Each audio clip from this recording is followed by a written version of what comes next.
Buen día, profesor Darío. Bueno, adentrándonos en materia, tenemos las exposiciones de la unidad número 3 y número 4. Unidad número 3, principios básicos del derecho civil de Venezuela. Y unidad número 4, el ejercicio de la profesión dentro de la administración pública y privada. Enfocándonos primero en la unidad número 3. Para inicializar debemos conceptualizar lo que vendrá siendo el concepto persona, dejando a un lado lo que vendrá siendo el significado como tal de la palabra.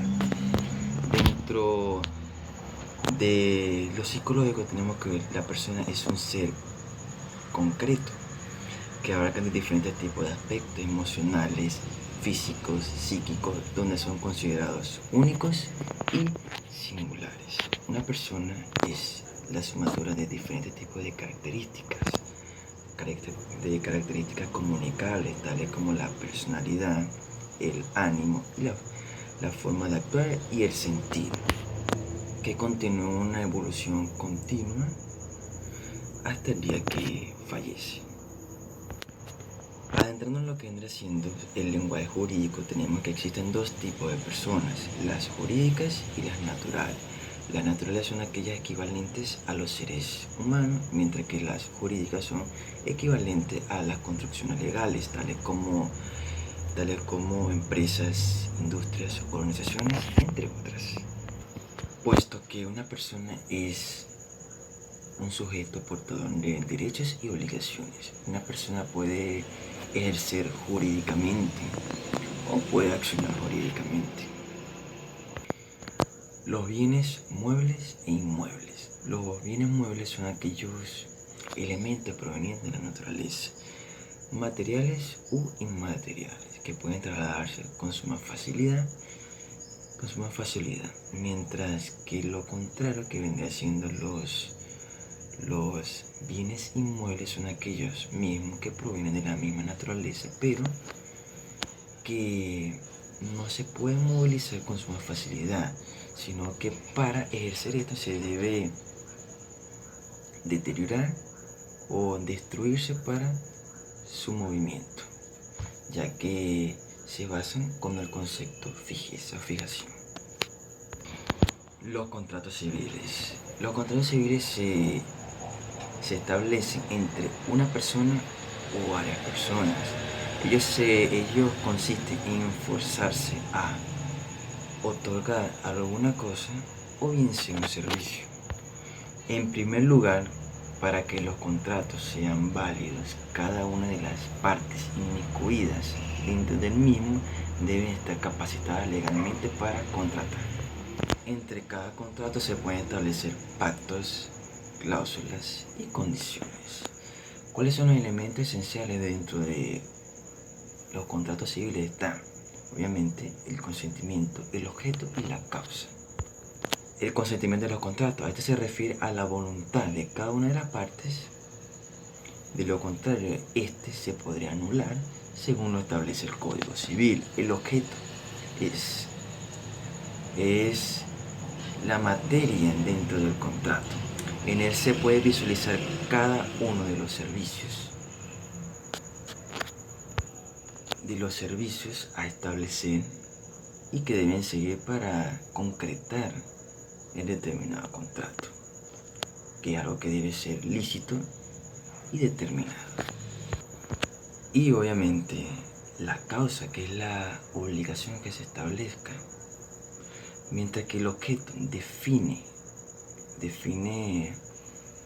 lo que se va a hacer, la causa define el por qué se va a hacer.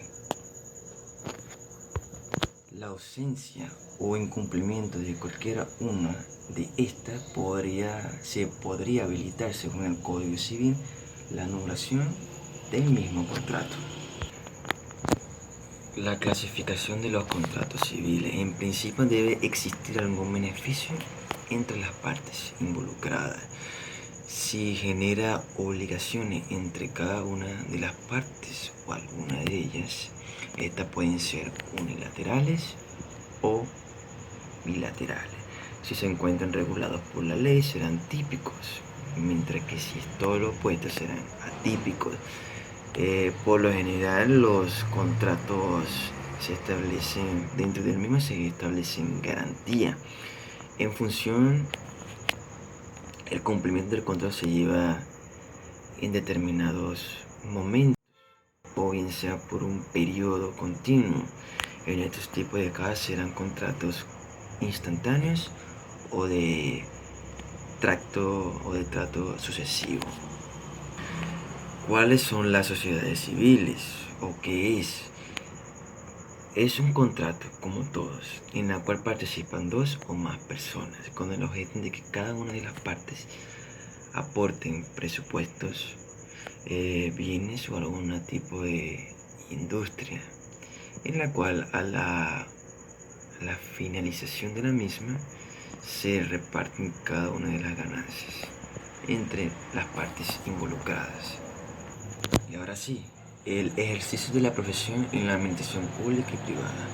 La administración privada, este es un proceso de planificación, organización y dirección, y para añadir control del trabajo de los miembros de una organización y de usar los recursos disponibles de la empresa para alcanzar las metas establecidas, enfocadas principalmente en los negocios, cuyos dueños pueden ser organizaciones no gubernamentales o que están conformadas por un número relativo de dueños.